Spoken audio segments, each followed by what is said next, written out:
أعوذ بالله من الشيطان الرجيم. بسم الله الرحمن الرحيم.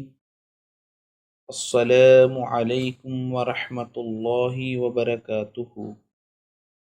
آج ہماری گفتگو کا موضوع ہے سورۃ فاتحہ، جس میں ہم سب سے پہلے سورۃ فاتحہ کی تلاوت فرمائیں گے، تاکہ اگر کسی بھائی کی کوئی لفظی غلطی ہو تو وہ سن کر اپنی اصلاح فرما لے۔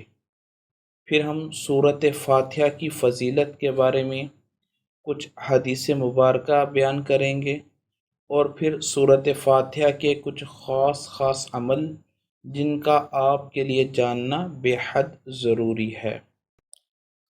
سورۃ فاتحہ کی تلاوت۔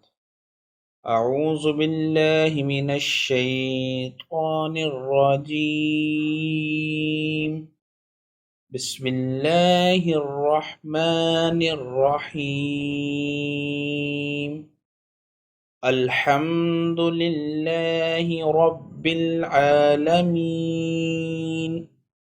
الرحمن الرحیم، مالک یوم الدین، إياك نعبد وإياك نستعين، اهدنا الصراط المستقيم، صراط الذين أنعمت عليهم غير المغضوب عليهم ولا الضالين، آمین۔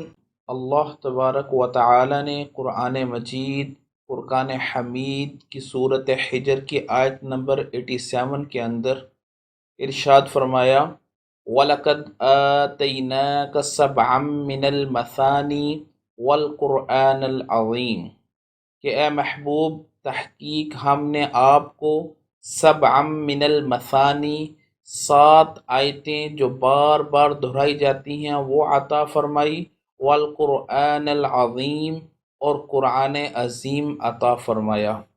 اس آیت مبارکہ کے اندر اللہ تبارک و تعالی نے سبعًا من المثانی سے مراد سورۃ فاتحہ لی ہے، کہ سورۃ فاتحہ کی 7 آیتیں ہیں اور وہ جو بار بار دہرائی جاتی ہیں۔ دہرانے سے مراد یہ ہے کہ اگر آپ اس کا مشاہدہ کریں تو آپ کی ایک دن کی 5 نمازیں اور ہر نماز کی ہر رکعت کے اندر سورۃ فاتحہ کو پڑھا جاتا ہے، اور سورۃ فاتحہ کی تلاوت کے بغیر آپ کی نماز نامکمل ہے۔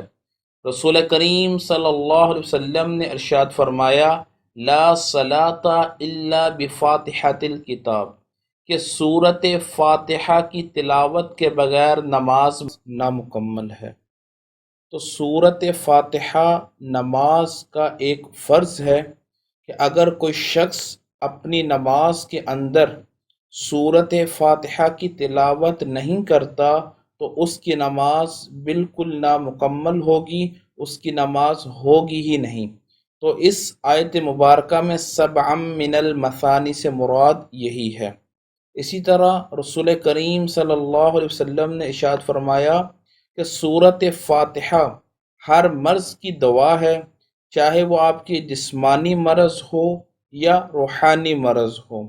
اور حدیث مبارکہ کے اندر کئی حدیث مبارکہ اس طرح کی ہمیں ملتی ہیں کہ صحابہ کرام رضوان اللہ تعالی علیہم اجمعین رسول کریم صلی اللہ علیہ وسلم کے زمانہ اقدس کے اندر سورۃ فاتحہ سے فائدہ حاصل کرتے تھے۔ سورۃ فاتحہ پڑھ کر اپنے اوپر دوسرے کے اوپر دم کرتے تھے، جس سے اللہ تبارک و تعالی جسمانی اور روحانی طور پر شفا عطا فرماتا تھا۔ اسی طرح مسلم شریف کی روایت ہے کہ رسول کریم صلی اللہ علیہ وسلم نے ارشاد فرمایا کہ اللہ تبارک و تعالی نے سورۃ فاتحہ کی قرات کو اپنے اور اپنے بندوں کے درمیان 2 حصوں میں تقسیم فرما دیا ہے، اور فرمایا میرے بندے کے لیے وہی ہے جو وہ دعا مانگے۔ اللہ تبارک و تعالی ارشاد فرماتا ہے کہ جب میرا بندہ الحمدللہ رب العالمین، تمام تعریفیں اللہ ہی کے لیے جو تمام جہانوں کو پالنے والا ہے، کہتا ہے، تو اللہ تبارک و تعالی ارشاد فرماتا ہے کہ میرے بندے نے میری تعریف کی۔ پھر جب بندہ الرحمن الرحیم کہتا ہے کہ جو بڑا ہی مہربان اور نہایت رحم فرمانے والا، تو اللہ تبارک و تعالی فرماتا ہے کہ میرے بندے نے میری ثنا کی۔ پھر جب بندہ مالک یوم الدین کہتا ہے، یعنی کہ میرا رب وہ ہے جو قیامت کے دن کا مالک ہے، تو اللہ تبارک و تعالی ارشاد فرماتا ہے کہ میرے بندے نے میری بزرگی بیان کی اور اپنے سارے معاملات میرے سپرد کر دیے۔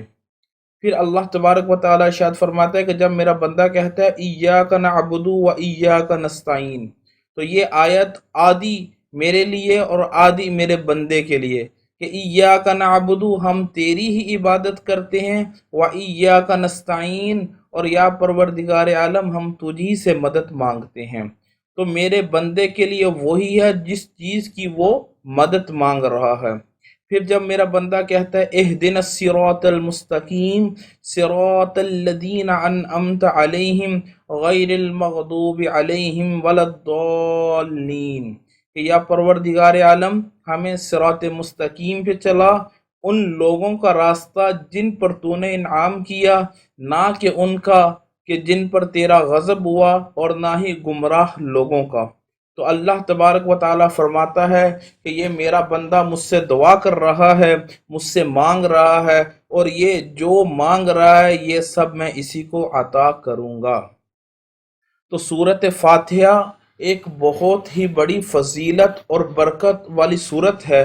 اس کے سورۃ فاتحہ کے علاوہ بھی کئی نام ہیں، جیسے کہ ہم اس کو سورۃ شفا بھی کہتے ہیں، اس کو رسول کریم صلی اللہ علیہ وسلم کی حدیث پاک میں ام الکتاب کا نام بھی دیا گیا ہے، ام القرآن کا نام بھی دیا گیا ہے، اور بھی اس کے کئی مختلف نام ہیں۔ تو رسول کریم صلی اللہ علیہ وسلم نے ارشاد فرمایا کہ سورۃ فاتحہ، اللہ تبارک و تعالیٰ نے مجھے ایک ایسی صورت عطا کی ہے کہ جس کی مثل نہ تو توریت کے اندر موجود، نہ زبور کے اندر، اور نہ ہی انجیل کے اندر موجود تھی، کہ یہ صرف اور صرف رسول کریم صلی اللہ علیہ وسلم کا خاصہ ہے کہ آپ پر اللہ تبارک و تعالیٰ نے سورۃ فاتحہ نازل فرمائی ہے۔ ہمیں بھی اسی طرح سورۃ فاتحہ سے فضیلت اور برکت حاصل کرنی چاہیے، اور اس کی توسل سے اللہ تبارک و تعالی سے دعا مانگنی چاہیے۔ اس حدیث پاک کی روشنی کے اندر جب بندہ سورۃ فاتحہ کے توسل سے اللہ تبارک و تعالی سے کوئی بھی دعا مانگتا ہے، انشاءاللہ عز و جل وہ دعا کبھی بھی اللہ تبارک و تعالی رد نہیں فرماتا۔ وآخر دعوانا ان الحمد للہ رب العالمین۔